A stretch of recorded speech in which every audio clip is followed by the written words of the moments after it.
ದೇವರ ಬಗ್ಗೆ ಹೋರಾಟಗಾರ್ತಿ ಬಿಟಿ ಲಲಿತಾ ನಾಯಕ್ ಅವರು ವಿವಾದ ಸೃಷ್ಟಿ ಮಾಡಿಬಿಟ್ಟಿದ್ದಾರೆ. ಗಣೇಶ, ಶಿವ, ಪಾರ್ವತಿ, ಅಯ್ಯಪ್ಪ ದೇವರ ಬಗ್ಗೆ ವಿವಾದ ಸೃಷ್ಟಿಯಾಗಿದೆ ಅವರ ಮಾತುಗಳಿಂದ. ಗಣೇಶ ಅನ್ನೋದು ಜ್ಞಾನ, ಆ ಜ್ಞಾನಕ್ಕೆ ಆಕಾರ ಕೊಟ್ಟಿದ್ದಾರೆ. ಈಶ್ವರ ಅನ್ನುವಂಥ ಅಪ್ಪ ಇದ್ದಾನೆ, ದೇವರು ಯಾರನ್ನಾದ್ರೂ ಕೊಲ್ತಾರಾ ಅಂತ ಪ್ರಶ್ನೆ ಮಾಡಿದ್ದಾರೆ. ದೇವರಾದಂಥವರು ಪಾರ್ವತಿ ಬಚ್ಚಲು ಮನೆಯಲ್ಲಿ ಇರ್ಲಿಲ್ವಾ? ಹುಡುಗ ಅಡ್ಡ ಇದ್ದಾನೆ ಅಂತ ಅವನನ್ನ ಕೊಲ್ಲುತ್ತಾರೆ. ಅವರನ್ನ ದೇವರಂತ ಹೇಗೆ ಹೇಳ್ತೀವಿ? ಲಲಿತಾ ನಾಯಕ್ ಅಯ್ಯಪ್ಪ ಕಾಡಿನಲ್ಲಿ ಇಲ್ಲ, ಎಲ್ಲಾ ಕಡೆ ಅನಾಥವಾಗಿದ್ದಾನೆ ಅಂತ ಹೇಳೋ ಮೂಲಕ ವಿವಾದ ಸೃಷ್ಟಿ ಮಾಡಿಬಿಟ್ಟಿದ್ದಾರೆ. ಇನ್ನು ಗಣೇಶನ ಹಬ್ಬ ಮತ್ತು ಬೇರೆ ಬೇರೆ ಹಬ್ಬಗಳು, ಈ ಹಬ್ಬಗಳನ್ನು ನಾವು ಹೇಗೆ ಯಾವ ದೃಷ್ಟಿಯಿಂದ ನೋಡಬೇಕು? ಗಣೇಶ ಅನ್ನೋದು ಒಂದು ಜ್ಞಾನ, ಆ ಜ್ಞಾನಕ್ಕೆ ಅವರು ಒಂದು ಆಕಾರ ಕೊಟ್ಟಿದ್ದಾರೆ. ಅದಕ್ಕೆ ಒಂದು ಸೊಳ್ಳಿದೆ, ಒಂದು ತಲೆ ಇದೆ. ಈಶ್ವರ ಅನ್ನೋಂಥ ಅಪ್ಪ ಇದ್ದಾನೆ ಅಲ್ರಿ, ದೇವರಿರೋನು ಯಾರನ್ನಾದರೂ ಕೊಲ್ತಾರೆ? ಇಡೀ ಈ ಧರೆಯಿಂದ ಆಕಾಶದೆತ್ತರಕ್ಕೆ ಬೆಳೆದು ಎಲ್ಲ ಕಡೆ ಇರುವಂಥ ಅಣರೇಣು ತೃಣಕಾಷ್ಟದಲ್ಲಿಯೂ ದೇವರಿದ್ದಾನೆ ಅಂದಾಗ ಪಾರ್ವತಿ ಬಚ್ಚಲ ಮನೇಲಿರಲ್ವ ದೇವರು? ಆ ಹುಡುಗ ಅಡ್ಡ ನಿಂತಿದ್ದಾನೆ, ಅವನನ್ನು ಕೊಂದು ಒಳಗೆ ಹೋಗಬೇಕು ಅನ್ನೋದನ್ನು ನಾವು ದೇವರು ಅಂತ ಹೇಗಂತೀವಿ? ಮನುಷ್ಯರವರೆಲ್ಲ, ಅವರೆಲ್ಲರೂ ಕೂಡ ಮನುಷ್ಯರು ತಪ್ಪು ಮಾಡಿದ್ದಾರೆ. ಆ ತಪ್ಪನ್ನು ನಾವು ತಿದ್ದುಕೊಂಡು ಈಗಿನ ಕಾಲದಲ್ಲಿ ಇನ್ನು ಗಣೇಶನ ಹಬ್ಬ ಮತ್ತು ಬೇರೆ ಬೇರೆ ಹಬ್ಬಗಳು, ಈ ಹಬ್ಬಗಳನ್ನು ನಾವು ಹೇಗೆ ಯಾವ ದೃಷ್ಟಿಯಿಂದ ನೋಡಬೇಕು? ಗಣೇಶ ಅನ್ನೋದು ಒಂದು ಜ್ಞಾನ, ಆ ಜ್ಞಾನಕ್ಕೆ ಅವರು ಒಂದು ಆಕಾರ.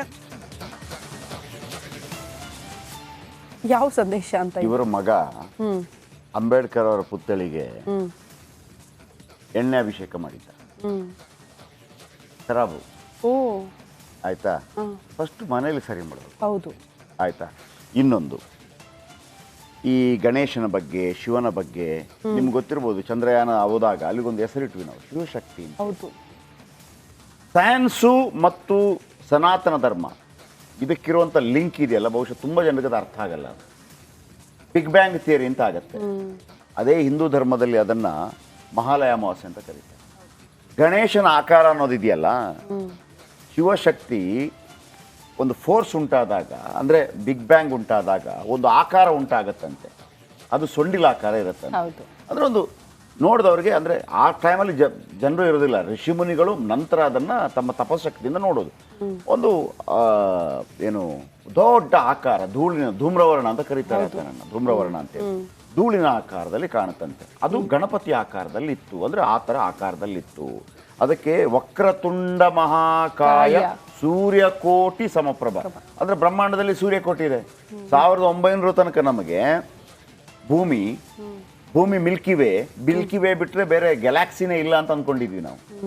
ಆಮೇಲೆ ಗೊತ್ತಾಯಿತು ಮಿಲ್ಕಿ ವೇ ಒಂದು ಸಣ್ಣ ಗ್ಯಾಲಾಕ್ಸಿ ಬ್ರಹ್ಮಾಂಡದಲ್ಲಿ ಅಂತ ನಿರಂತರವಾಗಿ ಗೊತ್ತಾಗ್ತಾ ಹೋಯಿತು. ಆಯಿತಾ? ಆಮೇಲೆ ಯಾವುದೇ ದೇವರುಗಳನ್ನೆಲ್ಲ ಅದನ್ನು ಅರ್ಥ ಮಾಡಿಸೋದಷ್ಟೇ. ಹಿಂದೂ ಧರ್ಮ ಅಂದರೆ ಏನು? ನಿಜವಾಗಿ ಬ್ರಹ್ಮಾಂಡ ಹೆಂಗೆ ಸೃಷ್ಟಿ ಆಯಿತು, ಬ್ರಹ್ಮಾಂಡ ಸೃಷ್ಟಿಯ ರಹಸ್ಯಗಳನ್ನು ವೇದಗಳಲ್ಲಿ ಯಾವ ರೀತಿ ಹೇಳಲಾಗಿದೆ, ಉಪನಿಷತ್ತುಗಳಲ್ಲಿ ಯಾವ ರೀತಿ ಹೇಳಲಾಗಿದೆ, ಸರಳವಾಗಿ ಅದನ್ನು ಚಿಕ್ಕ ರೀತಿಯಲ್ಲಿ ಹೇಳ್ತಾ ಹೋಗೋದು.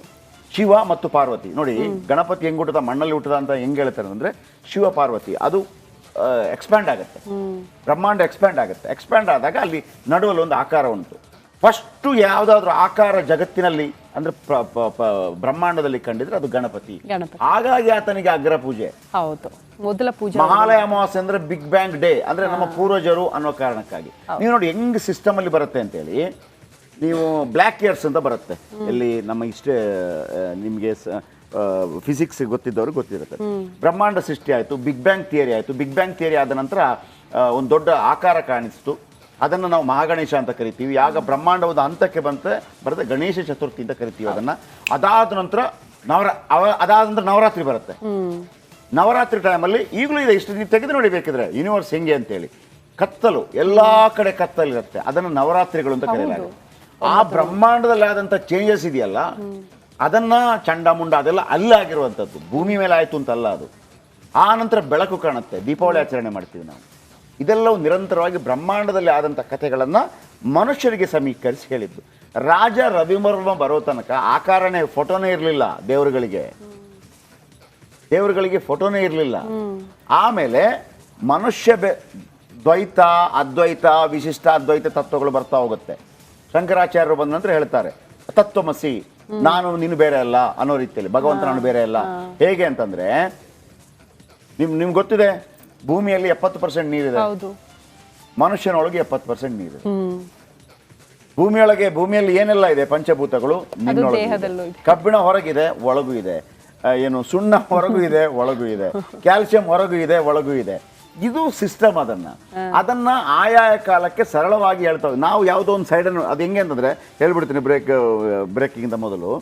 ಕೆಲವರಿಗೆ ಯಾಕೆ ಅರ್ಥ ಆಗೋದಿಲ್ಲ ಅಂದ್ರೆ ನೀವೊಂದು ಪಿಕ್ಚರ್ ಟಾಕೀಸ್ಗೆ ಹೋಗ್ತೀರಂತೆ. ಪಿಕ್ಚರ್ ಟಾಕೀಸ್ಗೆ ಹೋದಾಗ ಒಂದು ಅಜ್ಜಿಗೆ ಎಲ್ಲರೂ ಹೊಡಿತಾ ಇರ್ತಾರಂತೆ. ಪಿಕ್ಚರ್ ಟಾಕೀಸ್ಗೆ ಹೋದಾಗ ಬ್ರೇಕ್ನ ನಂತರ ಅಜ್ಜಿಗೆಲ್ಲರೂ ಹೊಡಿತಾ ಇರ್ತಾರೆ. ನಿಮ್ಗೇನಾಗುತ್ತೆ ಒಂದು ಅಜ್ಜಿ ಹೊಡೆದಾಗ ಎಲ್ಲರೂ ಅಯ್ಯೋ ಅಂತ ಅಯ್ಯೋ ಅನ್ಸುತ್ತಲ್ವಾ? ಟಾಕೀಸಲ್ಲಿ ಇದ್ದವರೆಲ್ಲ ಕ್ಲಾಪ್ ಹೊಡಿತಾ ಇರ್ತಾರಂತೆ, ವಾ ವಾ ವಾ ವಾ ವಾ ಅಂತ. ಯಾಕೆ ಅಂತಂದ್ರೆ ಅವ್ರ ಆರಂಭದ ಎಪಿಸೋಡ್ ನೋಡಿದ್ದಾರೆ. ಆ ಆರಂಭದ ಎಪಿಸೋಡಲ್ಲಿ ಅಜ್ಜಿ ಇದ್ದ ಬದ್ದವರಿಗೆಲ್ಲ ಅಷ್ಟು ಕಾಟ ಕೊಟ್ಟಿದೆ, ಹಾಗಾಗಿ ಅವ್ರಿಗೆ ನೆಕ್ಸ್ಟ್ ಖುಷಿ ಆಗ್ತಾ ಇದೆ. ನಾವೇನ್ ಮಾಡ್ತೀವಿ, ಒಂದು ಪಾರ್ಟ್ ಯಾವುದೋ ತಗೋತೀವಿ, ನಿರಂತರವಾಗಿ ಸಾಧ್ಯನೇ ಇಲ್ಲ ನಮ್ಮಿಂದ ಅದನ್ನು ಕಲ್ತ್ಕೊಳ್ಳೋಕ್ಕೂ ಕೂಡ. ಆಯ್ತಾ? ಸೊ ಇವರು ಈ ವಿಚಾರಗಳನ್ನ ಹೇಳಿ ದಾರಿ ತಪ್ಪಿಸುವ ಪ್ರಯತ್ನಗಳನ್ನ ಮಾಡ್ತಾ ಇರುವಂಥದ್ದು. ಸನಾತನ ಧರ್ಮ ಅಂತಂದ್ರೆ ಇಡೀ ಬ್ರಹ್ಮಾಂಡ ಸೃಷ್ಟಿಯಾದ ಕತೆ. ಅದನ್ನು ಸರಳವಾಗಿ ಹೇಳೋದಕ್ಕೆ ಬೇರೆ ಬೇರೆ ಉಪಮೆಗಳನ್ನು ಬಳಸಿದ್ದಾರೆ. ಇವರ ಬಗ್ಗೆ ಹೋರಾಟಗಾರ್ತಿ BT ಲಲಿತಾ ನಾಯಕ್ ಅವರು ವಿವಾದ ಸೃಷ್ಟಿ ಮಾಡಿಬಿಟ್ಟಿದ್ದಾರೆ. ಗಣೇಶ, ಶಿವ, ಪಾರ್ವತಿ, ಅಯ್ಯಪ್ಪ ದೇವರ ಬಗ್ಗೆ ವಿವಾದ ಸೃಷ್ಟಿಯಾಗಿದೆ ಅವರ ಮಾತುಗಳಿಂದ. ಗಣೇಶ ಅನ್ನೋದು ಜ್ಞಾನ, ಆ ಜ್ಞಾನಕ್ಕೆ ಆಕಾರ ಕೊಟ್ಟಿದ್ದಾರೆ. ಈಶ್ವರ ಅನ್ನುವಂಥ ಅಪ್ಪ ಇದ್ದಾನೆ, ದೇವರು ಯಾರನ್ನಾದ್ರೂ ಕೊಲ್ತಾರಾ ಅಂತ ಪ್ರಶ್ನೆ ಮಾಡಿದ್ದಾರೆ. ದೇವರಾದಂಥವರು ಪಾರ್ವತಿ ಬಚ್ಚಲು ಮನೆಯಲ್ಲಿ ಇರ್ಲಿಲ್ವಾ? ಹುಡುಗ ಅಡ್ಡ ಇದ್ದಾನೆ ಅಂತ ಅವನನ್ನ ಕೊಲ್ಲುತ್ತಾರೆ. ಅವರನ್ನ ದೇವ್ರಂತ ಹೇಗೆ ಹೇಳ್ತೀವಿ? ಲಲಿತಾ ನಾಯಕ್ ಅಯ್ಯಪ್ಪ ಕಾಡಿನಲ್ಲಿ ಇಲ್ಲ, ಎಲ್ಲಾ ಕಡೆ ಅನಾಥವಾಗಿದ್ದಾನೆ ಅಂತ ಹೇಳೋ ಮೂಲಕ ವಿವಾದ ಸೃಷ್ಟಿ ಮಾಡಿಬಿಟ್ಟಿದ್ದಾರೆ. ಇನ್ನು ಗಣೇಶನ ಹಬ್ಬ ಮತ್ತು ಬೇರೆ ಬೇರೆ ಹಬ್ಬಗಳು, ಈ ಹಬ್ಬಗಳನ್ನು ನಾವು ಹೇಗೆ ಯಾವ ದೃಷ್ಟಿಯಿಂದ ನೋಡಬೇಕು? ಗಣೇಶ ಅನ್ನೋದೊಂದು ಜ್ಞಾನ. ಆ ಜ್ಞಾನಕ್ಕೆ ಅವರು ಒಂದು ಆಕಾರ ಕೊಟ್ಟಿದ್ದಾರೆ. ಅದಕ್ಕೆ ಒಂದು ಸೊಂಡ್ಲಿದೆ, ಒಂದು ತಲೆ ಇದೆ. ಈಶ್ವರ ಅನ್ನೋಂಥ ಅಪ್ಪ ಇದ್ದಾನೆ ಅಲ್ರಿ. ದೇವರಿರೋನು ಯಾರನ್ನಾದ್ರೂ ಕೊಲ್ತಾರೆ? ಇಡೀ ಈ ಧರೆಯಿಂದ ಆಕಾಶದೆತ್ತರಕ್ಕೆ ಬೆಳೆದು ಎಲ್ಲ ಕಡೆ ಇರುವಂಥ ಅಣರೇಣು ತೃಣಕಾಷ್ಟದಲ್ಲಿಯೂ ದೇವರಿದ್ದಾನೆ ಅಂದಾಗ ಪಾರ್ವತಿ ಬಚ್ಚಲ್ ಮನೇಲಿರೋಲ್ವಾ ದೇವರು? ಆ ಹುಡುಗ ಅಡ್ಡ ನಿಂತಿದ್ದಾನೆ, ಅವನನ್ನು ಕೊಂದು ಒಳಗೆ ಹೋಗಬೇಕು ಅನ್ನೋದನ್ನು ನಾವು ದೇವರು ಅಂತ ಹೇಗಂತೀವಿ? ಮನುಷ್ಯರವರೆಲ್ಲ, ಅವರೆಲ್ಲರೂ ಕೂಡ ಮನುಷ್ಯರು ತಪ್ಪು ಮಾಡಿದ್ದಾರೆ. ಆ ತಪ್ಪನ್ನು ನಾವು ತಿದ್ದುಕೊಂಡು ಈಗಿನ ಕಾಲದಲ್ಲಿ ಇನ್ನು ಗಣೇಶನ ಹಬ್ಬ ಮತ್ತು ಬೇರೆ ಬೇರೆ ಹಬ್ಬಗಳು, ಈ ಹಬ್ಬಗಳನ್ನು ನಾವು ಹೇಗೆ ಯಾವ ದೃಷ್ಟಿಯಿಂದ ನೋಡಬೇಕು? ಗಣೇಶ ಅನ್ನೋದೊಂದು ಜ್ಞಾನ. ಆ ಜ್ಞಾನಕ್ಕೆ ಅವರು ಒಂದು ಆಕಾರ. ಯಾವ ಸಂದೇಶ ಅಂತ? ಇವರ ಮಗ ಅಂಬೇಡ್ಕರ್ ಅವರ ಪುತ್ಥಳಿಗೆ ಎಣ್ಣೆ ಅಭಿಷೇಕ ಮಾಡಿದ್ದ. ಖರಾಬು ಆಯ್ತಾ? ಫಸ್ಟ್ ಮನೇಲಿ ಸರಿ ಮಾಡಬೇಕು. ಹೌದು, ಆಯ್ತಾ? ಇನ್ನೊಂದು, ಈ ಗಣೇಶನ ಬಗ್ಗೆ, ಶಿವನ ಬಗ್ಗೆ ನಿಮ್ಗೆ ಗೊತ್ತಿರ್ಬೋದು. ಚಂದ್ರಯಾನ ಹೋದಾಗ ಅಲ್ಲಿಗೊಂದು ಹೆಸರಿಟ್ವಿ ನಾವು, ಶಿವಶಕ್ತಿ. ಹೌದು. ಸೈನ್ಸು ಮತ್ತು ಸನಾತನ ಧರ್ಮ ಇದಕ್ಕಿರುವಂಥ ಲಿಂಕ್ ಇದೆಯಲ್ಲ, ಬಹುಶಃ ತುಂಬ ಜನರಿಗೆ ಅದು ಅರ್ಥ ಆಗಲ್ಲ. ಬಿಗ್ ಬ್ಯಾಂಗ್ ಥಿಯರಿ ಅಂತ ಆಗತ್ತೆ. ಅದೇ ಹಿಂದೂ ಧರ್ಮದಲ್ಲಿ ಅದನ್ನ ಮಹಾಲಯ ಅಮಾವಾಸ್ಯೆ ಅಂತ ಕರೀತಾರೆ. ಗಣೇಶನ ಆಕಾರ ಅನ್ನೋದಿದೆಯಲ್ಲ, ಶಿವಶಕ್ತಿ ಒಂದು ಫೋರ್ಸ್ ಉಂಟಾದಾಗ, ಅಂದರೆ ಬಿಗ್ ಬ್ಯಾಂಗ್ ಉಂಟಾದಾಗ ಒಂದು ಆಕಾರ ಉಂಟಾಗತ್ತಂತೆ. ಅದು ಸೊಂಡಿಲ ಆಕಾರ ಇರುತ್ತೆ. ಅಂದರೆ ಒಂದು ನೋಡಿದವ್ರಿಗೆ, ಅಂದರೆ ಆ ಟೈಮಲ್ಲಿ ಜನರು ಇರೋದಿಲ್ಲ, ಋಷಿಮುನಿಗಳು ನಂತರ ಅದನ್ನು ತಮ್ಮ ತಪಶಕ್ತಿಯಿಂದ ನೋಡೋದು. ಒಂದು ಏನು ದೊಡ್ಡ ಆಕಾರ, ಧೂಮ್ರವರ್ಣ ಅಂತ ಕರೀತಾರೆ ನನ್ನ, ಧೂಮ್ರವರ್ಣ ಅಂತೇಳಿ ಧೂಳಿನ ಆಕಾರದಲ್ಲಿ ಕಾಣುತ್ತಂತೆ. ಅದು ಗಣಪತಿ ಆಕಾರದಲ್ಲಿ ಇತ್ತು, ಅಂದರೆ ಆ ಥರ ಆಕಾರದಲ್ಲಿತ್ತು. ಅದಕ್ಕೆ ವಕ್ರತುಂಡ ಮಹಾಕಾಯ ಸೂರ್ಯಕೋಟಿ ಸಮಪ್ರಭ, ಅಂದರೆ ಬ್ರಹ್ಮಾಂಡದಲ್ಲಿ ಸೂರ್ಯಕೋಟಿ ಇದೆ. 1900 ತನಕ ನಮಗೆ ಭೂಮಿ ಮಿಲ್ಕಿ ವೇ ಬಿಟ್ಟರೆ ಬೇರೆ ಗ್ಯಾಲಾಕ್ಸಿನೇ ಇಲ್ಲ ಅಂತ ಅಂದ್ಕೊಂಡಿದ್ವಿ ನಾವು. ಆಮೇಲೆ ಗೊತ್ತಾಯಿತು ಮಿಲ್ಕಿ ವೇ ಒಂದು ಸಣ್ಣ ಗ್ಯಾಲಾಕ್ಸಿ ಬ್ರಹ್ಮಾಂಡದಲ್ಲಿ ಅಂತ ನಿರಂತರವಾಗಿ ಗೊತ್ತಾಗ್ತಾ ಹೋಯಿತು. ಆಯಿತಾ? ಆಮೇಲೆ ಯಾವುದೇ ದೇವರುಗಳನ್ನೆಲ್ಲ ಅದನ್ನು ಅರ್ಥ ಮಾಡಿಸೋದಷ್ಟೇ. ಹಿಂದೂ ಧರ್ಮ ಅಂದರೆ ಏನು? ನಿಜವಾಗಿ ಬ್ರಹ್ಮಾಂಡ ಹೆಂಗೆ ಸೃಷ್ಟಿ ಆಯಿತು, ಬ್ರಹ್ಮಾಂಡ ಸೃಷ್ಟಿಯ ರಹಸ್ಯಗಳನ್ನು ವೇದಗಳಲ್ಲಿ ಯಾವ ರೀತಿ ಹೇಳಲಾಗಿದೆ, ಉಪನಿಷತ್ತುಗಳಲ್ಲಿ ಯಾವ ರೀತಿ ಹೇಳಲಾಗಿದೆ, ಸರಳವಾಗಿ ಅದನ್ನು ಚಿಕ್ಕ ರೀತಿಯಲ್ಲಿ ಹೇಳ್ತಾ ಹೋಗ್ಬೋದು. ಶಿವ ಮತ್ತು ಪಾರ್ವತಿ ನೋಡಿ, ಗಣಪತಿ ಹೆಂಗೆ ಹುಟ್ಟದ, ಮಣ್ಣಲ್ಲಿ ಹುಟ್ಟದ ಅಂತ ಹೆಂಗೆ ಹೇಳ್ತಾರೆ ಅಂದರೆ, ಶಿವ ಪಾರ್ವತಿ ಅದು ಎಕ್ಸ್ಪ್ಯಾಂಡ್ ಆಗುತ್ತೆ, ಬ್ರಹ್ಮಾಂಡ ಎಕ್ಸ್ಪ್ಯಾಂಡ್ ಆಗುತ್ತೆ. ಎಕ್ಸ್ಪ್ಯಾಂಡ್ ಆದಾಗ ಅಲ್ಲಿ ನಡುವಲ್ಲಿ ಒಂದು ಆಕಾರ ಉಂಟು. ಫಸ್ಟು ಯಾವುದಾದ್ರೂ ಆಕಾರ ಜಗತ್ತಿನಲ್ಲಿ ಅಂದ್ರೆ ಬ್ರಹ್ಮಾಂಡದಲ್ಲಿ ಕಂಡಿದ್ರೆ ಅದು ಗಣಪತಿ. ಹಾಗಾಗಿ ಆತನಿಗೆ ಅಗ್ರ ಪೂಜೆ. ಹೌದು, ಮೊದಲ ಪೂಜೆ. ಮಹಾಲಯ ಅಮಾವಾಸ್ಯೆ ಅಂದ್ರೆ ಬಿಗ್ ಬ್ಯಾಂಗ್ ಡೇ, ಅಂದ್ರೆ ನಮ್ಮ ಪೂರ್ವಜರು ಅನ್ನೋ ಕಾರಣಕ್ಕಾಗಿ. ನೀವು ನೋಡಿ ಹೆಂಗ್ ಸಿಸ್ಟಮ್ ಅಲ್ಲಿ ಬರುತ್ತೆ ಅಂತೇಳಿ, ನೀವು ಬ್ಲ್ಯಾಕ್ ಇಯರ್ಸ್ ಅಂತ ಬರುತ್ತೆ, ಇಲ್ಲಿ ನಮ್ಮ ಇಷ್ಟೇ ನಿಮಗೆ ಫಿಸಿಕ್ಸ್ ಗೊತ್ತಿದ್ದವ್ರಿಗೆ ಗೊತ್ತಿರುತ್ತೆ.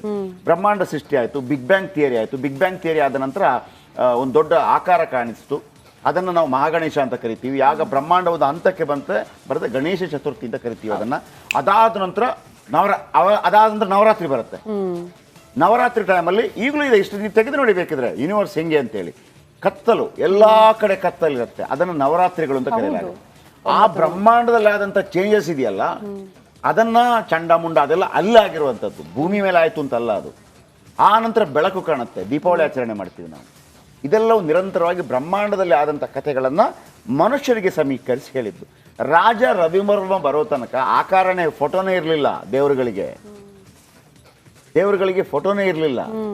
ಆಮೇಲೆ ಮನುಷ್ಯ ದ್ವೈತ, ಅದ್ವೈತ, ವಿಶಿಷ್ಟ ಅದ್ವೈತ ತತ್ವಗಳು ಬರ್ತಾ ಹೋಗುತ್ತೆ. ಶಂಕರಾಚಾರ್ಯರು ಬಂದ ನಂತರ ಹೇಳ್ತಾರೆ ತತ್ವಮಸಿ, ನಾನು ನೀನು ಬೇರೆ ಅಲ್ಲ ಅನ್ನೋ ರೀತಿಯಲ್ಲಿ, ಭಗವಂತ ನಾನು ಬೇರೆ ಅಲ್ಲ. ಹೇಗೆ ಅಂತಂದ್ರೆ ನಿಮ್ಗೆ ಗೊತ್ತಿದೆ, ಭೂಮಿಯಲ್ಲಿ 70% ನೀರಿದೆ, ಮನುಷ್ಯನೊಳಗೆ 70% ನೀರಿದೆ. ಭೂಮಿಯಲ್ಲಿ ಏನೆಲ್ಲ ಇದೆ, ಪಂಚಭೂತಗಳು ನಿನ್ನೊಳಗೆ. ಕಬ್ಬಿಣ ಹೊರಗಿದೆ, ಒಳಗೂ ಇದೆ. ಏನು ಸುಣ್ಣ ಹೊರಗೂ ಇದೆ, ಒಳಗೂ ಇದೆ. ಕ್ಯಾಲ್ಸಿಯಂ ಹೊರಗೂ ಇದೆ, ಒಳಗೂ ಇದೆ. ಇದು ಸಿಸ್ಟಮ್.